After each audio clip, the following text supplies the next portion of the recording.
ప్రేక్షకులందరూ నమస్కారం. ఈ రోజు మన స్టూడియోలో ప్రముఖ ఆధ్యాత్మికవేత్త ఆస్ట్రాలజర్ ముల్లపూడి సత్యనారాయణమూర్తి గారు మనతో ఉన్నారు. గురుగారితో మాట్లాడేద్దాం. నమస్కారం గురుగారు. నమస్కారం మణికంఠ గారు. గురుగారు, బ్రహ్మం గారి కాలజ్ఞానం ఎంత పాపులరో మనందరికీ తెలుసు. మనమే చాలా రకాల వీడియోలు చేసాం. అయితే మాణిక్యేశ్వరి మాత ఆవిడ చాలా గొప్ప ఆవిడ, చాలా పెద్ద అవధూత. సో ఆవిడ కూడా కాలజ్ఞానం గురించి ప్రస్తావన అయితే తీసుకొచ్చారు. మరి ఏంటి ఆవిడ విశేషాలు ఏంటి చాలా మందికి తెలియదు. మీ ద్వారా ఆవిడ గురించి కొన్ని విశేషాలు చెప్పండి. అలాగే ఆ కాలజ్ఞానం గురించి డైరెక్ట్గా ఆవిడతో మనం మాట్లాడలేం కాబట్టి ఆవిడకి సంబంధించిన శిష్యులు ఎవరన్నా ఉంటే ఆ విశేషాలు ఏంటో మాకు కొన్ని తెలియజేయండి గురుగారు. ఈరోజు శిష్యులు కాదు, ప్రధాన శిష్యుల చేతే మాట్లాడిస్తాను. రామయోగి అని అప్పుడు ఆ మాణిక్యేశ్వరి అమ్మవారి ఆశ్రమంలోనే ఉంటారు. అక్కడ ఉండి సేవ చేసి ఆ అమ్మవారి ఆశ్రమం 300 కోట్ల పైన 300 ఎకరాల పైన ఉంటుంది. అక్కడ పక్కన వేరే సపరేట్గా ఇంకొక ఏకర్ ల్యాండ్ ఏదో తీసుకొని రామయోగి అని ఆశ్రమం పెట్టుకున్నారనమాట. చెప్తారు అదంతా. మొట్టమొదటిగా మాణిక్యేశ్వరి మాత గొప్ప అవధూత. మన గురువుగారు అయినటువంటి నండూరు శ్రీనివాసరావు గారు టోపీ అమ్మ గురించి చెప్పారు. అవధూత ఆవిడ అరుణాచలంలో తిరుగుతారు. అలాగే మనకి తణుకులో చిమటమ్మ, అది కూడా ఆయన చెప్పారు. మేము తణుకు మా అమ్మమ్మగారు ఊరే కాబట్టి మేము చిన్నప్పుడు తెలిసిన. తర్వాత శ్రీధర్ గారని శ్రీధర స్వామి అని ఆయన కూడా అవధూతట. మామూలు అందరూ వ్యాపారాలు చేస్తున్నట్టే ఉంటారు. రాముడు అవతారం అవధూత అనేవారు. అలా అన్నీ తెలిసి కూడా ఏం తెలియనట్టు అడుగుతూ ఉండేవారు. అలా మాణిక్యేశ్వరి అవధూత అంటే మాణిక్యేశ్వరి మాత అంటే చిన్నావిడ కాదు, ఆవిడ ప్రపంచ ప్రఖ్యాతి చెందింది. అవధూతల్లో సాక్షాత్తు దత్తాత్రేయ స్వామి వారి అవతారం ఆవిడ. బ్రహ్మ విష్ణు మహేశ్వర స్వరూపం ఆవిడ. అంటే నేను కూడా చిన్నప్పుడు ఆవిడతో వెళ్ళేవాడిని. ఇక్కడ కొండ దగ్గరికి అందరూ దర్శనం ఇస్తున్నారని చెప్పేసి ఆవిడ గురించి కొన్ని విశేషాలు ఉన్నాం గురుగారు. శ్రీశైలంలో గుహలో సడన్ గా మాయమైపోయి మళ్ళీ ప్రత్యక్ష ఎలా సాధ్యం ఇదంతా కూడా? అవును, ఆవిడ అవధూత కదా. ఆవిడ శిష్యుల చేత చెప్పిస్తాను నేను. శ్రీశైలం గుడిలో లోపలికి వెళ్ళారు. లోపలికి వెళ్ళిన తర్వాత గుడిలోకి వెళ్ళి వేరే ఆ గుహలో వేరే దారిలో నుంచి బయటకు వచ్చారు. అందరూ ఈవిడ వస్తారు కదా అని ఎదురు చూస్తున్నారు. అక్కడ వేరే దారి లేదు, అదే దారి. కానీ అంత గొప్ప ఆవిడ. అలాగే అదృశ్యం అయిపోతారు ఆవిడ. ఆవిడ జీవితకాలం కూడా భోజనమే చేయలేదు అసలు. తర్వాత ఆవిడ ఈ యొక్క కొండ మీద రాయచూరు దగ్గర ఆవిడ ఆశ్రమం ఉంది. అక్కడ మేము దర్శనం కోసం అని చెప్పి మహాశివరాత్రి రోజున ఆవిడ దర్శనం ఇస్తారు. 100 మంది 1000 మంది వెళ్ళిపోతే ఆ కొండ మీద ఇదిగో వచ్చింది అంటారు. ఆవిడ టక్ మన ప్రత్యక్షం అవుద్ది. ఇలా త్రిశూలం పట్టుకొని ఉంటుంది అనమాట. అలా ఒకేసారి కొండ 4 వైపులా దర్శనం ఇచ్చింది ఆవిడ ఒకేసారి. ప్రజలందరూ చూస్తుండగా ఇటోళ్ళు ఇటు చూశారు, అటోళ్ళు అటు చూశారు. 4 దిక్కుల్లో ఇచ్చారు. అంత గొప్ప ఆవిడ. అండ్ పెద్ద చదువుకోలేదు ఆవిడ, అమాయకురాలు. ఆమె స్పీచెస్ వింటే అంతా భక్తుల్ని పెంచండి, భక్తిని పెంచండి, కలిని అప్పుడే మనం అణచగలుగుతాం అని చెప్తారు. మినిస్టర్లు వచ్చినా ఎవరొచ్చినా ఆవిడ అదేం తెలియదు వాళ్ళకి. పాప అమాయకురాలు. అంటే అవధూతలు అలాగే ఉంటారు. అందరినీ సమాదృష్టితో చూసినటువంటి గొప్ప అవధూత ఆవిడ. అలాగే అహింస అనేటటువంటిది ఉండాలి, హింసను ప్రోత్సహించేవారు కాదు ఆవిడ. అలా ధర్మ జీవనం, ధార్మికంగా జీవించండి అని చెప్పారు. ఆవిడ గురించి ఎన్నో విశేషాలు ఎంత చెప్పినా కూడా తక్కువే. ఆవిడ సూక్ష్మంగా పెద్ద చదువుకోకపోయినా సరే ఆ 18 పురాణాలని, 18 ఉపపురాణాలని, ఉపనిషత్తుల్ని, వేదాల సారాన్ని, భగవద్గీతని తనదైన శైలితో సింపుల్గా చెప్తారు. అటువంటి ఆవిడ్ని మన అన్నమాచార్య కీర్తనలు, మనం తిరుమల తిరుపతి దేవస్థానంలో విద్వాంసురాలైనటువంటి అన్నమాచార్య మానస పుత్రిక శోభారాజు గారు ఆమెను ఎన్నోసార్లు దర్శించుకున్నారు. ఆయన దగ్గర ఉన్నటువంటి ఆమె ప్రధాన శిష్యులు ఆయన మనం ఆయన మోసం చేశారు. 300 ఎకరాల ల్యాండ్ అనమాట. ఆ ల్యాండ్లో ఈయన స్వామీజీ అమ్మవారి దగ్గర ఉంటే, అమ్మవారు ఉన్నప్పుడే వీళ్ళ ఇంట్లో అద్దుకున్నవాడిని పెడితే అతను తీసేసుకున్నాడంట మొత్తం ఆస్తి అంతా కూడా. అమ్మవారిది అతనే చూస్తున్నాడంటే అధికారిగా. పాపం అప్పుడు ఈయన బయటకు వచ్చేసి ఆశ్రమం సపరేట్గా పెట్టుకున్నాడు. చాలా మంచి అని మాట్లాడిస్తాను నేను లైవ్లో తప్పకుండా. పెట్టుబడి చిట్కాలు తీసుకోకండి. అవి సైబర్ నేరగాళ్లు మీ సేవింగ్స్ ఖాళీ చేసే పన్నాగాలు కావచ్చు. ఇలాంటి సంఘటనలు వెంటనే నేషనల్ సైబర్ హెల్ప్ లైన్ 1930 కి రిపోర్ట్ చేయండి. ప్రజా ప్రయోజనార్థం జారీ చేసిన వారు మినిస్ట్రీ ఆఫ్ హోమ్ అఫేర్స్.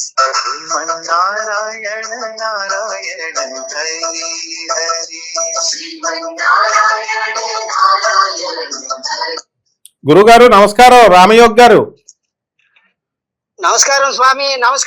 నమస్కారం స్వామి. అలాగే ఇప్పుడు మనం ఇంటర్వ్యూలో ఉన్నాము. మన మాణిక్యేశ్వరి అమ్మవారి గురించి ఆమె ప్రధాన శిష్యులు కాబట్టి మీరు ప్రపంచానంతటికీ కూడా ఆమె గురించి చెప్పాలి. మీరు మాణిక్యేశ్వరి మాత ఆమె లీలలు, ఆమె మహా అవధూత. నాకు తెలిసింది నేను చెప్పాను, ఆవిడ చాలా పెద్ద అవధూత. కాశీ అదే మన శ్రీశైలంలో గుహలోకి వెళ్ళినప్పుడు ఒకవైపు నుంచి దర్శనం వెళుతూ గుహలో నుంచి రెండో వైపు నుంచి వచ్చేసారు ఆమె, అలా అని చెప్తారు. ఆ తర్వాత ఒకేసారి కొండ మీద 4 దిక్కులా ఒకేసారి దర్శనం ఇచ్చారని ఆయన ప్రధాన శిష్యులైనటువంటి మా రామయోగి గారు చెప్తారు. ఆ మాణికేశ్వరి మాత ఆశ్రమం పక్కన ఒక ఆశ్రమం పెట్టుకున్నారని. అదంతా కూడా చెప్పండి గురువుగారు. అలాగే కాలజ్ఞానం గురించి కూడా మాణికేశ్వరి అమ్మవారు ఎలాగా చక్కగా ఈ కలియుగాంతం ఎలా అవుతుంది ఏంటి, వీరబ్రహ్మేంద్ర స్వాముల వారి గురించి కూడా చక్కగా చెప్పేవారు కాబట్టి కాలజ్ఞానం కూడా మంచిగా అవుతుందని చెప్పారు కాబట్టి చెప్పండి గురుగారు ఆమె గురించి. సహనావతు సహనౌ భునక్తు సహ వీర్యం కరవావహై తేజస్వినామధీతమస్తు మా విద్విషావహై. కఠోపనిషత్తులో నచికేతునికి యమధర్మరాజు ఆత్మజ్ఞానం ఇచ్చే టైంలో మన ఇద్దరికి అడిగే వారికి చెప్పేవారికి ఆ భగవంతుడు శక్తినివ్వుగా కానీ ఈ ప్రథమ శ్లోకాన్ని చదివి చెప్పడం జరిగింది. అందరికీ లోక సమస్త సుఖినో భవంతు కాబట్టి అందరికీ మేలు జరగాలని ప్రారంభిస్తున్నాను స్వామి. అలాగే గురుగారు. మాణికేశ్వరి మాత కల్కి అవతారం. అబ్బా, కల్కి అవతారము ఈ భూమి మీదకి రావడానికి శాస్త్రపరంగా నిరూపించడానికి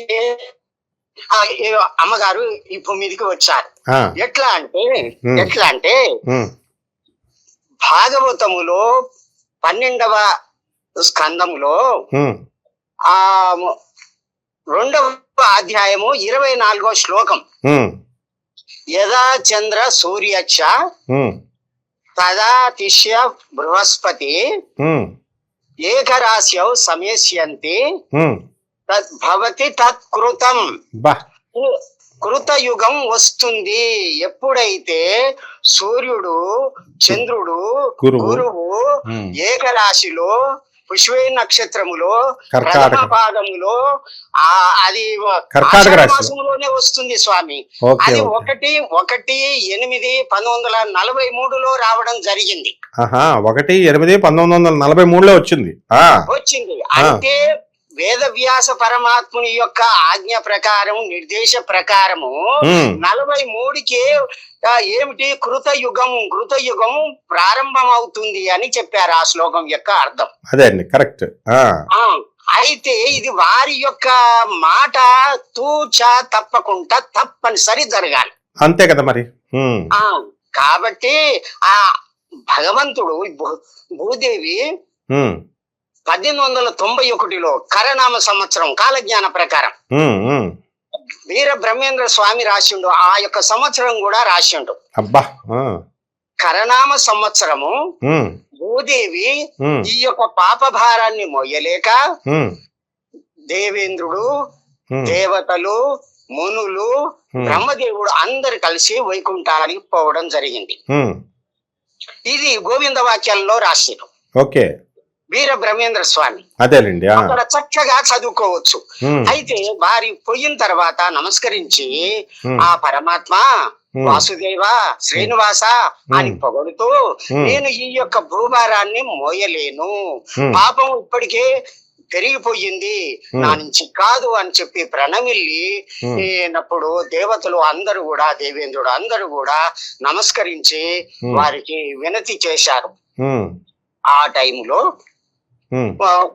వైకుంఠ వాసుడు 7 పంపిస్తున్నాను, 7 అని చెప్పలేదు, ఒక పుణ్య పురుషుని పంపిస్తున్నాను అని చెప్పాడు. ఓకే, ఎందుకు అంటే ముందుగా తల్లిలాగా ప్రేమ చూపెట్టి భక్తుల ఉద్ధరణ చేసి యోగము జ్ఞానము నేర్పి శాస్త్రజ్ఞానం నేర్పి ఆ తల్లి ఏ విధంగా గోరు ముద్దలతోటి చెప్తుందో ఆ విధంగా చెప్పటానికని ఒక మహాత్ముని దత్తాత్రేయ అంశతోటి పంపడం జరిగింది. అయితే వారు ఎక్కడికి వచ్చారు? ప్రథమ స్థితిలో వారు అన్నదేమో 1891లో పంపడం జరిగింది. వారు వచ్చింది 34 ఏమో జన్మకొచ్చారు. తల్లి గర్భములో 33లో ప్రవేశించారు. శ్రీముఖమే నిదానమాయను అంటే శ్రీముఖ నామ సంవత్సరంలోనే తల్లి గర్భంలో ప్రవేశిస్తురు. అయితే ముఖ్యంగా డేట్ ఇచ్చిండు 10వ అధ్యాయంలో, కాలజ్ఞానంలో 10వ అధ్యాయములో ప్రథమ పేజీలో ఒక డేట్ ఇచ్చిండు. ఏమిటి అంటే మన 5/5/1930 అక్కడ డేట్ క్లియర్ గా. డేట్ అంటే మన ఈ డేట్ కాదు, వారి యొక్క రహస్య పదాలలో డేట్ ఇవ్వడం జరిగింది. అదంతా కూడా నేను తెలియజేయడం జరిగింది. ఓకే. అక్కడ 5/5/1930లో సూర్యలోకములో దేవతా సభ చేసి అక్కడ దేవతలందరూ కొలవగా, గంధర్వులు పాడగా, కిన్నెరలు కింపురుషులు అందరూ కూడా వెంటరాగా బాలనేమిని అనేటటువంటి ఒక దివ్య విమానం మీద రావడం జరిగింది సూర్యలోకం నుంచి. అది అని ముందుగా ఏ విధంగా ఈ యొక్క భూమి యొక్క పాప ప్రక్షాళన ఏ విధంగా చెయ్యాలనో అక్కడ నిర్ణయించుకొని జన్మకు రావడం జరిగింది. అయితే అక్కడి నుంచి వచ్చి అహోబిలానికి రావడం జరిగింది. క్లియర్ గా రాసింది అహోబిలము అని. అహోబిలానికి రావడం జరిగింది. తర్వాత 7 రోజులు ఆడ డేట్లు కూడా ఇచ్చిండు, దివి వార నక్షత్రాలు కూడా ఇచ్చిండు, మనం చదువుకోవచ్చు. కానీ రహస్య పదాలలో చక్కగా ఉన్నది. ఇది ఆ రోజు ఏమి తిథి, ఏ వారము, ఏ నక్షత్రం, అవన్నీ కూడా చక్కగా ఇవ్వడం జరిగింది. అక్కడికి వచ్చి తర్వాత భూమి అంతా తిరిగి, భూమండలం అంతా తిరిగి తాను ఆ దక్షిణ భారతదేశంలో పుట్టాలని అనుకున్నాడు. ఎవరు? వీరధర్మజులు. వీరధర్మజులు వారి పేరు సూర్యలోకంలో వీరధర్మజులు. ఆ వీరధర్మజులు ఆ దేవతలు అందరూ కూడా కొలువగా ఈ భూమి మీదకి రావడం జరిగింది.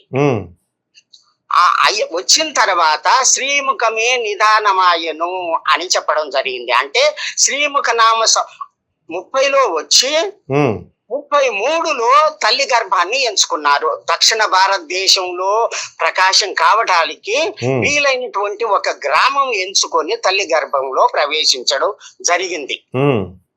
ఆషాఢ పౌర్ణమి భవనామ సంవత్సరము నాడు వారు ఉదయించడం జరిగింది. 34లో 26/7/1934లో వారి యొక్క జన్మ యొక్క తేదీ. ఆ విధంగా వచ్చిన తర్వాత పుట్టినప్పుడే ఒక పాము పడగబట్టింది. తర్వాత ఎన్నో వింతలు జరిగినాయి. ఒక పాము వచ్చి పడగబడితే తండ్రి చూసి దాన్ని కొట్టాడు. కొట్టిన తర్వాత వాళ్ళ వింత జరిగింది. అదంతా కూడా కొడితే మొత్తం ఇల్లు మొత్తం కూడా మంచి సువాసన తోటి వెద చల్లిపోయింది. మొత్తం ఇల్లంతా కూడా కమ్ముకుంది. అప్పుడు ఇదేమి వింత, ఇది దేవుని మాయా, మా ఇంటి యొక్క దేవత నరసప్ప కదా, నరసప్ప యొక్క మహిమ అనుకున్నారు గాని వచ్చినటువంటి వారు పరమాత్ముడని వాళ్ళకు తెలియదు. ఆ విధంగా జరిగిన తర్వాత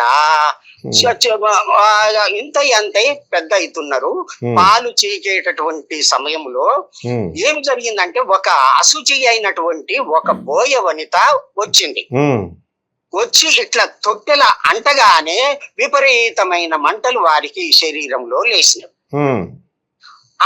ఎప్పుడైతే ఏడుస్తున్నదో ఏంది అని అర్థం కాక రోజు మొత్తం కూడా ఏడవడం మొదలు పెడితే అప్పుడు తల్లి ఆ బుగ్గప్పేమో తండ్రి. మల్లాబాదు వారి యొక్క కర్ణాటక బార్డర్ లో ఉన్నటువంటి మల్లాబాదు సొంతం ఊరు. అది ఇప్పుడు గుల్బర్గా జిల్లాలో ఉన్నది. అయితే అప్పుడు హైదరాబాద్ సంస్థానంలో ఉండేది ఆ గ్రామం. అది క్లియర్ గా రాసిండు. అని 7 బ్రాహ్మణుడు ఏట కలిసి అంటే ఇప్పుడు ఉన్నటువంటి 7వ నిజాం యొక్క బాణుడు అంటే సూర్యుడు ఏట కలిసి అని అక్కడ క్లియర్ రాసిండు. 7వ బాణుడు అటువంటి టైంలోనే వీరు జరిగింది. అందువలన ఈ రకంగా మనకి మాణిక్యేశ్వరి అమ్మవారే సాక్షాత్తు కల్కి అవతారంగా అవతరించారు. అలాగే కాలజ్ఞానం గురించి ఆవిడ చెప్తూ వేదవ్యాసుల వారు చాలా మందికి జనానికి డౌట్లు ఉండొచ్చు. 4,32,000 సంవత్సరాలు అంటారు కదండి, 32,000 సంవత్సరాలు అంటారు వీళ్ళు వేదవ్యాసుల వారు. ఇక్కడేమో మనకి వీరబ్రహ్మేంద్ర స్వాముల వారి కాలజ్ఞానం దగ్గరగా అయిపోతున్నట్టుగా అనిపిస్తుంది అని చాలా మంది అడుగుతారు. మరి అలాగైతే ఇదిగో గురుగారు చేస్తున్నారు ఇట్లానా కిందకా? గురుగారు ఇక్కడ సిగ్నల్ లేక కట్ అయింది. గురుగారు ఆ విధంగా జన్మించిన తర్వాత అశుచి అయినటువంటి బోయవనిత ఇట్లా తాకగానే వారి ఒంటిలో మంటలు లేచి ఏడవడం మొదలయ్యింది. అప్పటి నుంచే వారి యొక్క దివ్య రూపం అనేది అందరికీ తెలిసిపోయింది అన్నమాట. ఎవరిది? మన వీరబ్రహ్మేంద్ర కోతులూరు వీరబ్రహ్మేంద్ర మాణిక్యేశ్వరి అమ్మవారిది. మాణిక్యేశ్వరి మాత, తల్లిదండ్రులు పెట్టింది మాణిక్యేశ్వరి మాత. తల్లిగారు అయితే ఇప్పుడు ఈ కాలజ్ఞానం ప్రకారం ఈ విశ్వవాసు నామ సంవత్సరం లేదా రాబోయే కాలంలో అతి దగ్గరలో ఎలాంటి పరిణామాలు జరగబోతున్నాయి? ఇప్పుడు మనకి 2025 సంవత్సరంలో ఈ విశ్వావసు నామ సంవత్సరంలో పోతులూరు వీరబ్రహ్మేంద్ర స్వాముల వారి కాలజ్ఞానం ప్రకారము లేదా మన మాణిక్యేశ్వరి మాత అవధూత గారు చెప్పిన దాని ప్రకారము ఈ సంవత్సరంలో ఏవైనా వింతలు విశేషాలు జరుగుతాయా? మొన్న మీరు చెప్పారు భూకంపం వస్తుందని, అలాగే చక్కగా వచ్చేసింది. ఏది మయన్మార్ థాయిలాండ్ లో వచ్చేసింది. రెండోది అగ్ని ప్రమాదాలు వస్తాయన్నారు, అవి వచ్చేసింది. అక్కడ మౌంట్ ఆబూలో వచ్చేసింది. అలాగే హైదరాబాద్ లో కూడా వస్తుందని మీరు అన్నమయ్యపురంలో మనకి శోభారాజు గారు మరి అమ్మగారు చక్కగా అన్నమయ్య కీర్తనలో ఆలపించేటటువంటి కల్కి అవతార సభ, ఆమె ఈ రామయోగి గారే పాటలు రాశారు. మళ్ళీ రెండో పాట రాసి కృతులు అమ్మవారు సెట్ చేస్తున్నారు అనమాట, పంపించారు. అక్కడ కాశీనాథ్ మహారాజ్ గారు వచ్చారు. అలా ఎక్కడి నుంచి భువనేశ్వర్ నుంచి, అలాగే బెనారస్ నుంచి మనోహర్ మహారాజ్ గారు వచ్చారు, బెహ్రా గారు, వీళ్ళంతా ఒక టీం అనమాట కల్కి అవతారం చెప్పది. అంటే మనకు మెయిన్ మనకి అమ్మగారు శోభమ్మ గారు చక్కగా కల్కి అవతార ఆవిష్కార సభలో జాతికి అంకితం చేశారు. ఇంకా కల్కి అవతారం ప్రారంభమైపోయింది. ఎందుకంటే ఇప్పుడు ఆ రోజు పాటలు పాడడం, ఆవిడ వెంకటేశ్వర స్వామి గురించి పాడే ఆవిడ కల్కి ప్రచారం కూడా తీసుకున్నారు. ఈ రామయోగ్ గారు మనకి మెయిన్గా మాణిక్యేశ్వరి మాత మహారాజ్ అమ్మవారి యొక్క అవధూత అమ్మవారి యొక్క ఆశ్రమంలో ఉంటూ ఆ పక్కనే స్వామివారి యొక్క ఆశ్రమం కూడా ఉంది. గురుగారు 2000 దగ్గరలో ఏమైనా వింతలు విశేషాలు ఏమైనా జరుగుతాయా గురుగారు? ఇలాగా చెప్తాను గురుగారు. 29/3/2025 నాడు మేష రాశిలో శని ప్రవేశించింది. తర్వాత 2/6/2027 వరకు ఇది 2.5 సంవత్సరాలు ఉంటుంది. అవునవును, మీనరాశి నుంచి మేషరాశిలోకి వస్తాడు. అయితే ఈ మేషరాశిలో శని ఉన్నప్పుడు నేచనం అని బ్రహ్మగారు వీరధత్య చరిత్ర అని 12వ అధ్యాయంలో రాయడం జరిగింది. శ్లోకాలలో సంస్కృతంలో రాయడం జరిగింది. ఓకే. అయితే దాంట్లో ఏమని వ్రాసింది అంటే ఈ యొక్క మీనరాశి ప్రవేశించిన తర్వాత ఈ 2.5 సంవత్సరాలు మొత్తం కూడా నీచులు అంటే నానాభక్షక మిలేచ్చ, ఏ పుస్తకం లేకుండా, ఏది లేకుండా, నీతి నియమం లేకుండా వ్యవహరించేటటువంటి వారిని నీచులు అంటారు అని వేదవ్యాసుడు చెప్పడం జరిగింది. అయితే ఇది ఈ విధంగా మ్లేచ్ఛ నాశనం అంటే మన దేశానికి ఏమి కాదు, ప్రపంచ దేశాల్లో ఉన్నటువంటి మేచులు ఎవరైతే ఉన్నారో, గురు ధర్మం లేని, నీతి నియమం లేని, పాపపు భూయిష్టమైనటువంటి తింటూ అకాల ఇది చేస్తూ అకాల మృత్యుతో మరణించేటటువంటి వాళ్ళంతా కూడా నాశనం అవుతారు. అది ఈ 2027లో ఈ లోపల ఈ 2025 నుంచి 25 నుంచి 2027 వరకు వరకు ఉంటుంది మీనరాశిలో. అదేలేండి. తర్వాత మేషరాశికి 3/6/2027 రావడం జరుగుతుంది శని. తర్వాత 7/8/2029 వరకు మేషరాశిలో శని ఉంటున్నాడు. అయితే అప్పుడు బ్రహ్మేంద్ర స్వామి ఏం రాస్తున్నాడంటే కించిత్ కొద్దిగా మేలు జరుగుద్ది లోకానికి. ఒకే స్తంభము ఎట్లా అంటే ఒక పాము యొక్క తల శ్రీలంకలో ఉన్నది, దాని తోట ఇక ఇటు రామేశ్వరం వైపు ఉన్నది. ఇక్కడ విభీషణ్ అంతటి పుణ్యపురుషులు ఉన్నారు, అక్కడ కూడా పుణ్యపురుషులు ఉన్నారు కాబట్టి మేము చంపము.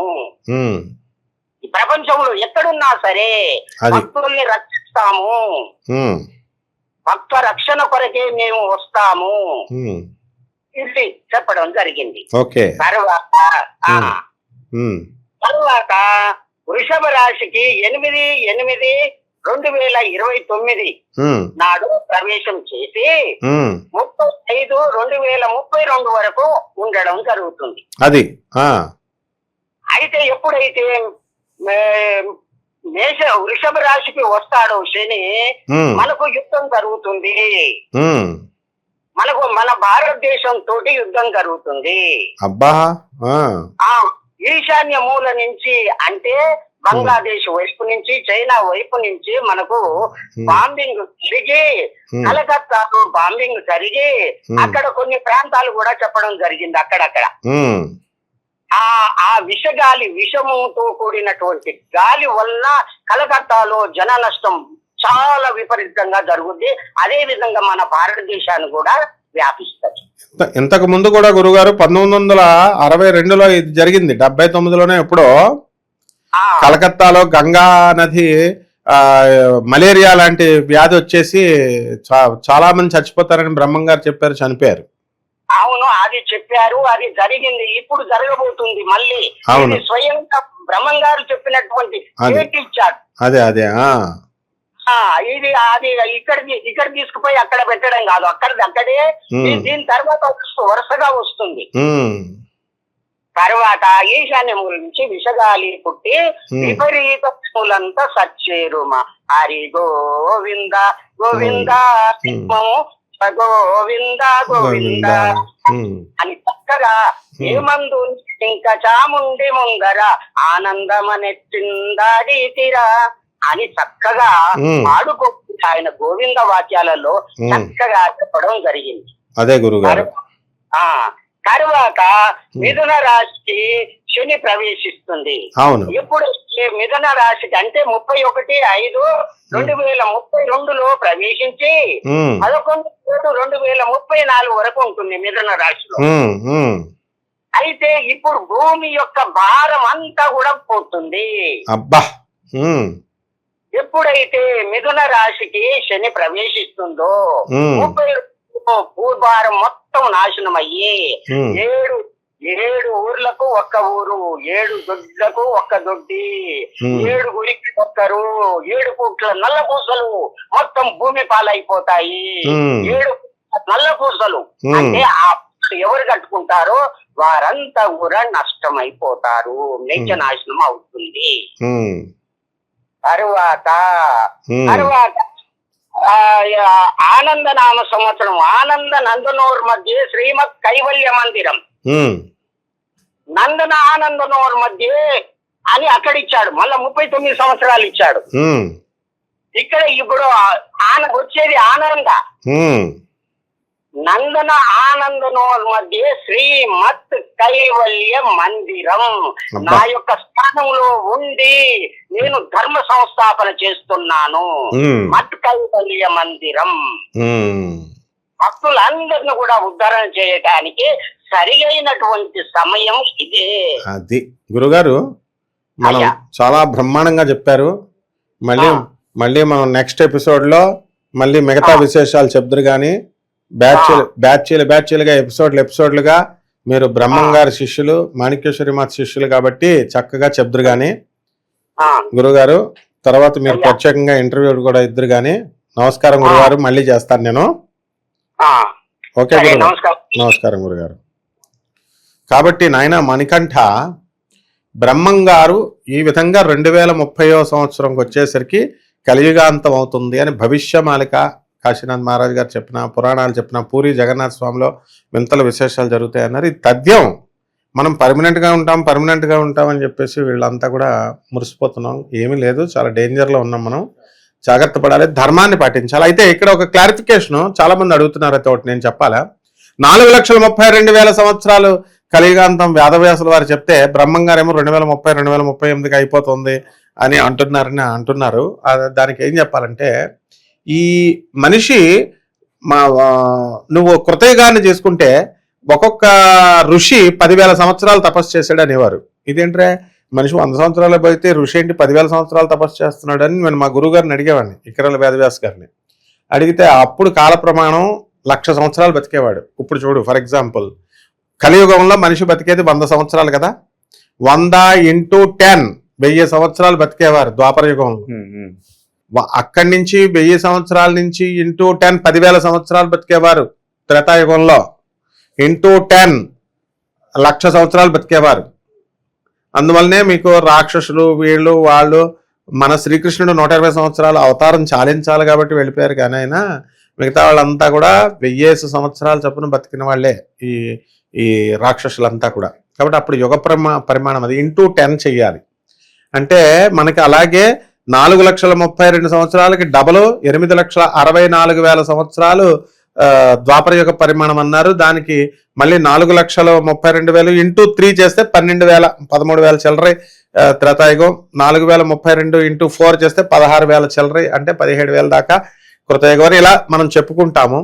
అయితే మనిషి యొక్క అధర్మం బాగా పెరిగిపోయింది. ఇంతకుముందు కృతయుగంలో సత్యయుగంలో చాలా ధర్మంగా ఉండేవారు కాబట్టి అక్కడ ఏం జరిగిందంటే ఆ ఆయుర్దాయం అలా ఉండేది.